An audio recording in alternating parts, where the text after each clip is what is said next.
Nicolás Maduro is in U.S. custody awaiting trial. American warships are bracketing the Caribbean. And China is watching $60 billion in investments teeter on the edge of a hostile transition government.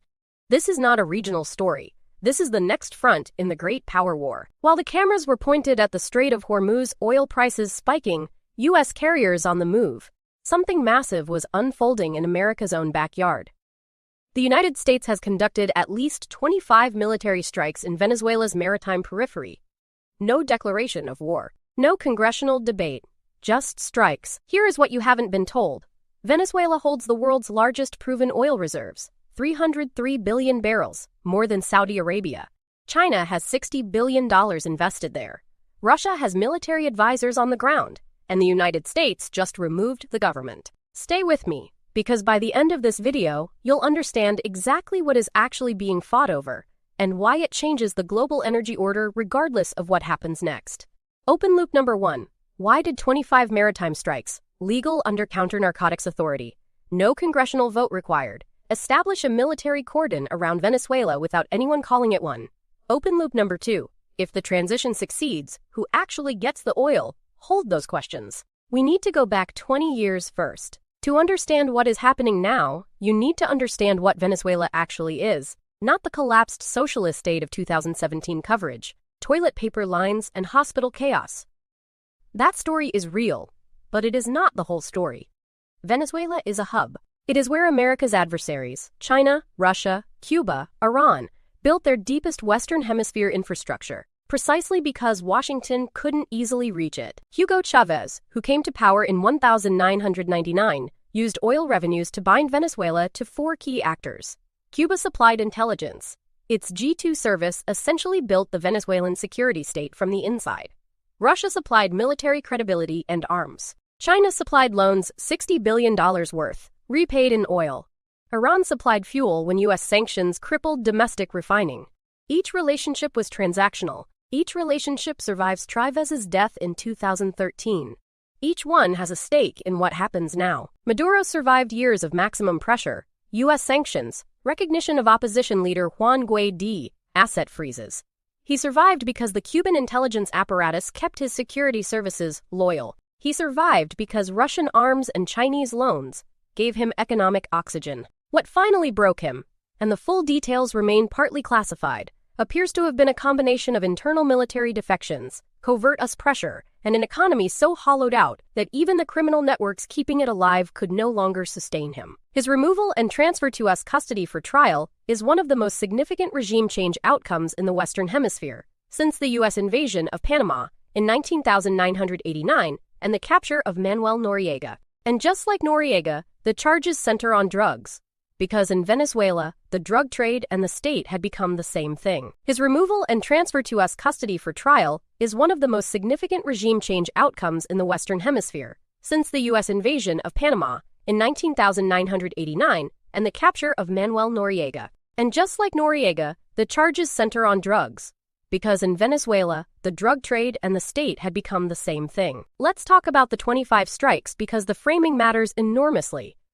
Publicly, these are counter-narcotics operations, interdiction of drug smuggling boats in the Caribbean and Eastern Pacific. Legally, they're authorized under counter-narcotics statutes that don't require congressional approval. The same legal framework used to justify drone strikes in Yemen, Somalia, and Pakistan. In strategic terms, this is the normalization of lethal US military force in Venezuela's maritime neighborhood.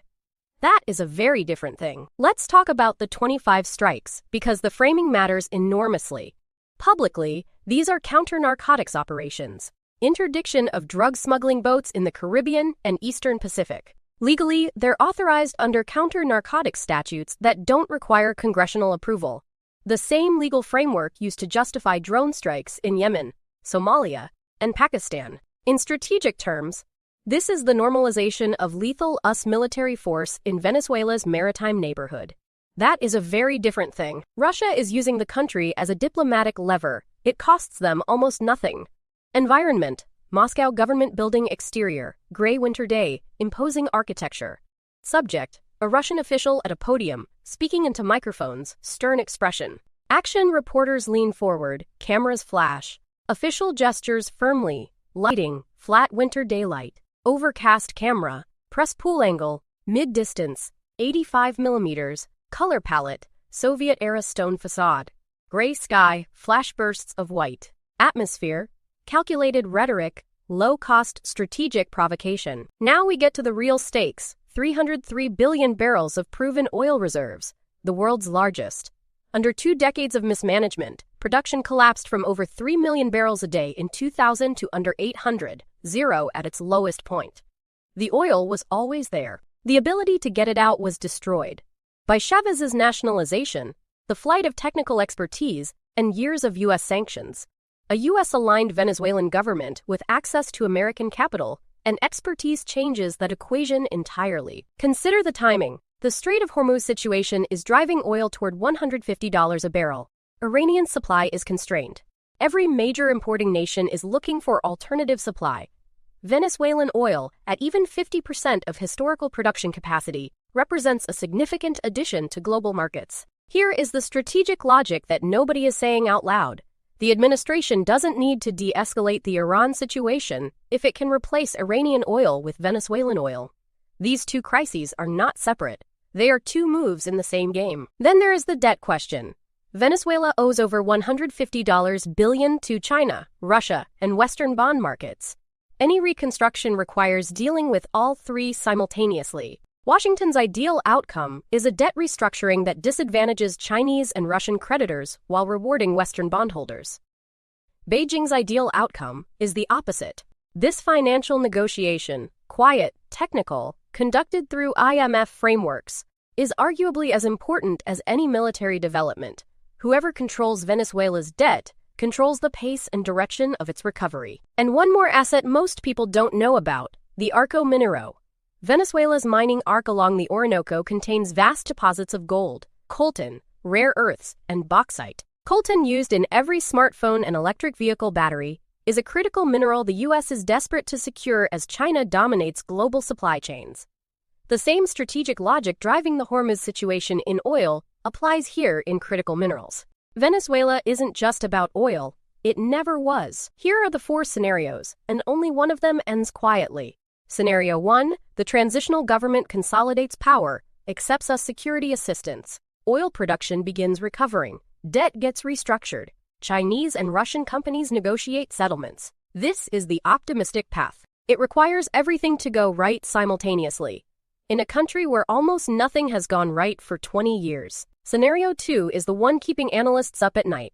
Maderista loyalists, military hardliners, the colectivos, armed paramilitary groups launch an insurgency against the transitional government. Cuba provides intelligence support. Russian arms arrive through intermediaries. Venezuela becomes a counterinsurgency theater. The 25 maritime strikes expand to direct strikes inside Venezuelan territory. That is when Congress demands authorization debates.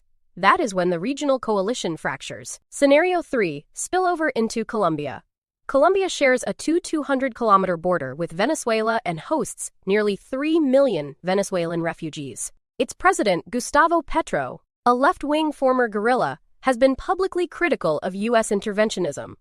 If conflict inside Venezuela destabilizes, the border region, FARC successor groups operating in Venezuelan territory reactivate. Colombia's fragile peace process collapses. Migration to the U.S. southern border surges. Every political problem Washington is trying to solve gets worse simultaneously. Scenario 4, Russia and China decide they have nothing left to lose and deepen their engagement. Russia supplying loyalist forces as a pressure point against US hemispheric operations, mirroring US support for Ukraine as a pressure point against Russia's near abroad. China using debt leverage to complicate the financial reconstruction. Venezuela stops being a Venezuelan story entirely and becomes a fully embedded theater of the U.S.-China-Russia strategic competition. The Caribbean becomes the new proxy war frontier. Here is what makes this the defining story of the moment. The United States is simultaneously conducting military operations near Iran, tariff warfare with China, Venezuelan regime transition, and the largest energy market disruption in decades, all at once. These are not 4 separate stories. They are 4 pressure points in a single strategic reconfiguration. The post-Cold War order is being renegotiated by force. Venezuela is where that renegotiation comes to America's own hemisphere. The critical decisions about Venezuela's future, Who controls its oil, who holds its debt, whether the transition holds or collapses into insurgency, are being made right now, before most of the world is even paying attention. The audience that still thinks of Venezuela as the 2017 collapsed socialist state is operating on a mental model that is dangerously out of date. The story has moved, and where it goes next determines something much larger than Venezuela.